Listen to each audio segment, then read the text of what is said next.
Gwendoline Marie. I drowned. Funny thing was, I hated water. Always did. I mean, I'd have a bath like everyone else, but I wouldn't get on the water in a boat or anything, not even in a rowboat in the park. I read once that you can drown in only a few inches of water, so I always steered well clear.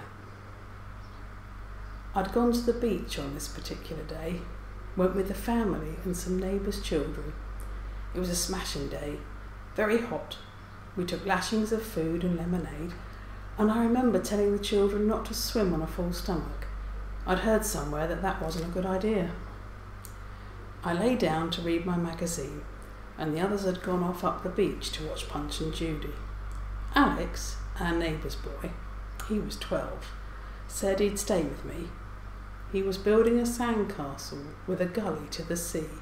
A beauty it was. Next thing I know, I must have dozed off, because when I woke with a start, Alex had gone. I sat up and looked around. Couldn't see him. I got up and, shading my eyes, I looked up the beach, calling his name. Nothing.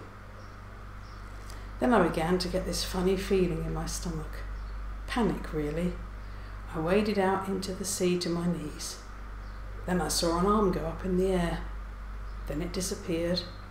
I just knew it was Alex. Don't ask me how. I couldn't see the person's head, but I just knew it was him. I turned and shouted up the beach for someone to help me. Nobody seemed to hear me. It was so noisy. I knew there was nothing else for it.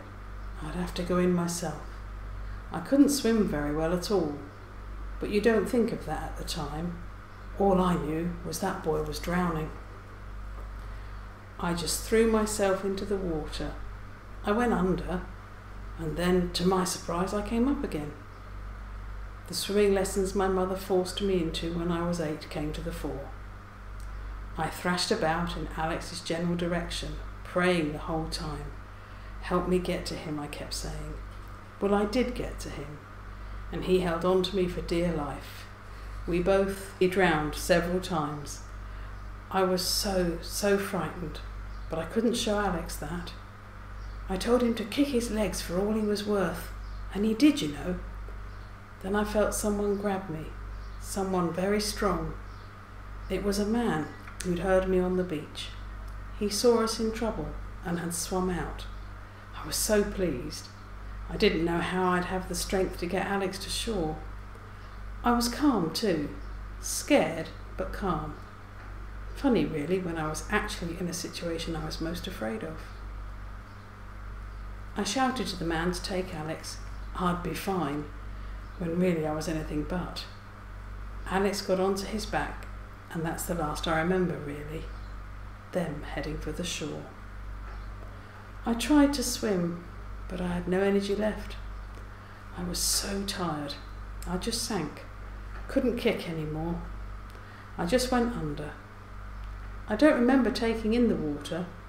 I don't remember feeling anything except warm, really warm. When I woke up, I thought I'd made it back and I was in hospital. Well, I was in a hospital of sorts. I wasn't surprised that I'd died. Disappointed at first, but not surprised. I knew when I entered that water I wouldn't come out alive. It was a decision I made, and I don't regret it, not for a minute. Alex lived.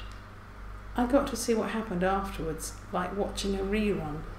The man got Alex to the shore and raised the alarm. There was pandemonium. Then he jumped back into the sea for me, because he realised I hadn't followed him in. I was floating when he found me. Not a pretty sight. I never did like that bathing costume. It wasn't what you'd call flattering. He pulled me to the shore, and I was whisked off in an ambulance. The family went to pieces for a while, but they recovered.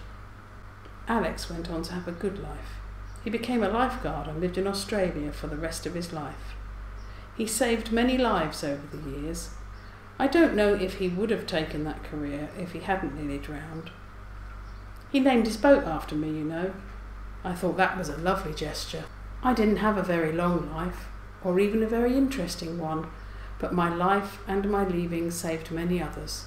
So I think that's a fair price to pay.